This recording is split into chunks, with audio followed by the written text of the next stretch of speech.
வணக்கம். நான் உங்கள் ஜெயா. இன்றைக்கி நம்ம இந்த வீடியோவில் வில்லியம் டேரம்பிள் எழுதின சிட்டி ஆஃப் ஜின்லேருந்து ப்ரொலாகை பற்றி பார்க்கலாம் வாங்க. இந்த ப்ரொலாகில் அவர் என்ன சொல்கிறாருன்னா, நான் முதல் சூஃபியே இந்த ஃபெரோஸ் ஷா கோட்லாவோட சிட்டாடலில் தான் பார்த்தேன். அவரோட பேர் பிர் சதுருதின். அவர் என்கிட்ட தான் சொன்னார் இந்த ஜின்ஸை பற்றியெல்லாம். அவர்கிட்ட இருந்தால் எனக்கு அதை பற்றி தெரிஞ்சுது. அவர் என்ன சொல்லியிருக்காருன்னா, அல்லாஹ் இந்த உலகத்தை உருவாக்கும் போதே மனிதர்களை உருவாக்குனார். எதுலேருந்துன்னா கிளேலேருந்து, களிமண்லேருந்து உருவாக்குனார். அதே சமயத்தில் இன்னொரு இனத்தையும் அவர் உருவாக்குனார். அவங்கள நெருப்புலேருந்து உருவாக்குனார். அவங்க தான் ஜின்ஸு. அவங்கெல்லாம் ஒரு ஸ்பிரிட்ஸு. நம்மளுடைய சாதாரண கண்ணிலலாம் அவங்கள நம்ம பார்க்க முடியாது. அவங்கள நம்ம பார்க்கணுன்னா நம்ம விரதம் இருக்கணும், பிரார்த்தனைலாம் பண்ணணும். இப்போ சதருதீன் அவங்கள பார்த்துருக்காரு. எப்படின்னா, அவர் 41 நாளைக்கு எதுவுமே சாப்பிடாம அறநிர்வாணமாக இமயமலையோட அடிவாரத்தில் அவர் விரதம் இருந்திருக்காரு, ப்ரேயர் பண்ணியிருக்காரு. அதுக்கப்புறம் 41 நாள் ஜமுனா நதியில் கழுத்தளவு தண்ணியில் இருந்தும் பிரார்த்தனை பண்ணியிருக்காரு. ஒரு நாள் ராத்திரி அவர் சுடுகாட்டில் தூங்கிட்டு இருக்கும் போது அந்த ஜின்ஸோட அரசன் அவரை பார்த்துருக்காரு. எப்படி அவர் இருந்தாருன்னா, நல்ல கருப்பாக ஒரு மரம் மாதிரி உயரமாக, அவர் நெத்தியோட நடுவில் ஒரே ஒரு கண் மட்டும்தான் அவருக்கு இருந்தது.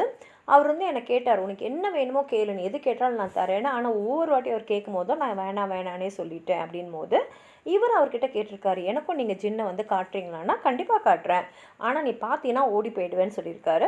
அப்போ அவருக்கு 17 வயசு தான் வில்லியமுக்கு. அப்போ ஒரு 10 வருஷம் அவர் நார்த் யார்க்ஷயரில் போய் படிச்சுட்டு திரும்பி அவர் டெல்லிக்கு வரும்போது, டெல்லியில் ஏதோ ஒரு ஈர்ப்பு அவருக்கு. ஏன்னா டெல்லி எப்படின்னா பணக்காரத்தனமான ஒரு நகரத்தையும் ஒரு பக்கமாக காட்டும், அதே மாதிரி ஒரு ஏழ்மையான கொடூரமான நிலையிலையும் நம்ம நிறைய இடத்த பார்க்கலாம். எல்லாமே ஒரே இடத்துல இருக்கிறது தான் இந்த டெல்லி. டெல்லியை பற்றி நிறைய கதைகள், அதாவது வரலாற்று தாண்டின கதைகள், அப்புறம் அங்கே இருக்கக்கூடிய சேம்பர்ஸை பற்றின மித்து, லெஜெண்டு எல்லாமே.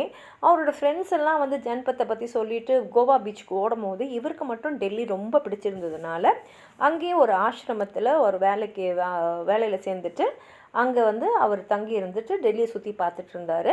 அதுலேயே அவருக்கு அந்த நன்ஸ் எந்த ரூமை கொடுத்துருந்தாங்கன்னா அங்கேருந்து அவர் எட்டி பார்த்தாருன்னா அந்த முனிசிபல் குப்பையெல்லாம் கொட்டுவாங்களே, அதை அவர் பார்க்க முடியும். தினமும் பார்த்தீங்கன்னா அங்கே இந்த குப்பை பொறுக்கிறவங்களாம் அங்கே இருக்கக்கூடிய பல வகையான பொருட்களை எடுக்கிறதெல்லாம் அவர் பார்த்துட்டு இருப்பார். மத்தியான வேலையத்தில் எல்லாரும் தூங்கிட்டு இருக்கும்போது இவர் ஒரு ரிக்ஷாவை ஏறி பழைய டெல்லியெல்லாம் சுற்றி பார்த்துட்டு அப்படியே வந்துக்கிட்டே இருப்பார்.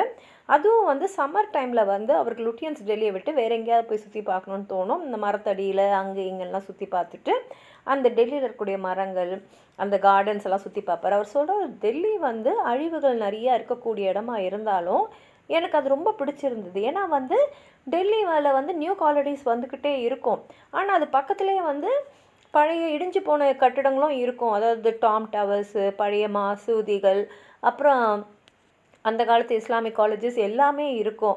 அப்போ பார்க்கும் போது இந்த சைடில் பார்த்திங்கன்னா முனிசிபல் கார்டன்ஸ் இருக்கும், ரோடு இருக்கும், கால்ஃப் கோர்ஸ் இருக்கும்.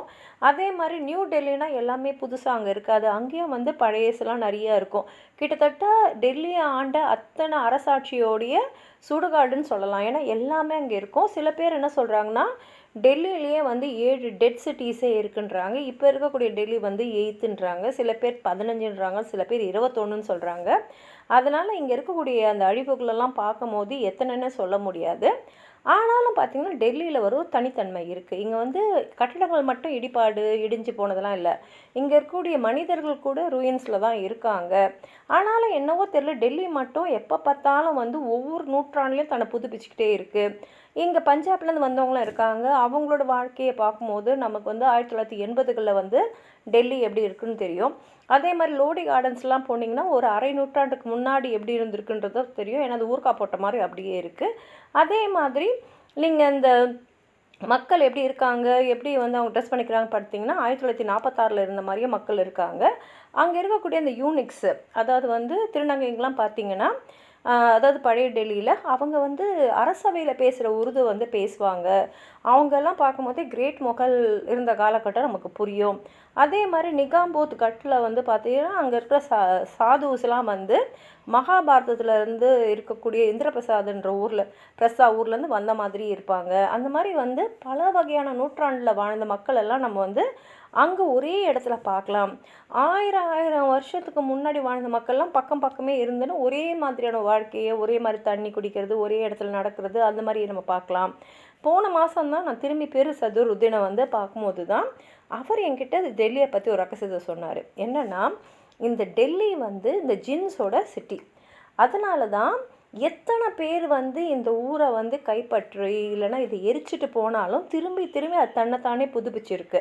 எப்படி ஃபீனிக்ஸ் பறவை வந்து நெருப்புலேருந்து வருதோ, எப்படி ஹிந்துஸ்லாம் வந்து உடம்புக்கு தான் அழிவை தவிர ஆத்மாக்கு இல்லை, ஒரு வாட்டி அது ரீஇன்கார்னேட் மறுபிறவி எடுக்கும்னு சொல்கிறாங்களோ, அதே மாதிரி டெல்லியும் ஒரு நூற்றாண்டுலேயும் ஒரு பிறவி எடுத்துக்கிட்டே இருக்குது அப்படின்னு சொல்லிட்டு, இதுக்கு முக்கியமான காரணம்னு என்ன சதுருதீன் சொல்கிறாருன்னா, இந்த ஜின்ஸுங்களுக்கு டெல்லியை ரொம்ப பிடிக்கும். அதனால் டெல்லியை அதுங்க கையே விடாது. ஒரு வீட்லேயும் ஒரு தெருமுனையிலையும் அவங்க இருப்பாங்க. நீங்கள் மட்டும் கொஞ்சம் கவனமாக பார்த்தா நம்மளால் அவங்கள பார்க்க முடியும், அவங்கள உணர முடியும், அவங்க பேசுகிறத கேட்க முடியும். ஏன் அதிர்ஷ்டம் இருந்ததுன்னா அவங்களோட மூச்சு காற்று கூட நம்ம முகத்தில் வந்து படுற அளவுக்கு நமக்கு இருக்கும் அப்படின்னு அவர் சொல்லும் போது தான் இவருக்கு அடுத்த புத்தகத்துக்கான தீம் கிடச்சிடுச்சு. அதாவது டெல்லி வந்து சிட்டி ஆஃப் ஜின்ஸுன்றது. இப்போ 5 வருஷம் கழித்து அவர் திரும்பி வந்து டெல்லிக்கு வராரு. இப்போ அவருக்கு திருமணமாக இருக்குது. அவரோட மனைவி ஒலிவியாவும் அவரும் வந்து செப்டம்பர் மாதம் டெல்லிக்கு வராங்க. வந்து நிசாமுதீனில் ஒரு சூஃபி வில்லேஜில் தான், கிராமத்தில் தான் அவங்க வந்து ஒரு வீட்டில் டாப் ஃப்ளோர் ஃப்ளாட்டில் வந்து தங்குறாங்க. அவங்களோட லேண்ட் லேடி வந்து மிஸ்ஸஸ் பூரின்றதை ப்ரொலாகில் சொல்லியிருக்காரு. மற்ற சாப்டர்ஸ்லாம் நம்ம அடுத்தடுத்த வீடியோவில் பார்க்கலாம். உங்களுக்கு ஏதாவது சொல்லணும்னு வச்சிங்கன்னா கீழே இருக்கிற கமெண்ட் பாக்ஸில் எழுதுங்க. இந்த வீடியோவை லைக் பண்ணுங்கள், உங்கள் ஃப்ரெண்ட்ஸோடு ஷேர் பண்ணுங்கள். சப்ஸ்கிரைப் பண்ணாதவங்களாம் ப்ளீஸ் சப்ஸ்கிரைப் பண்ணி சப்போர்ட் பண்ணுங்கள். நன்றி.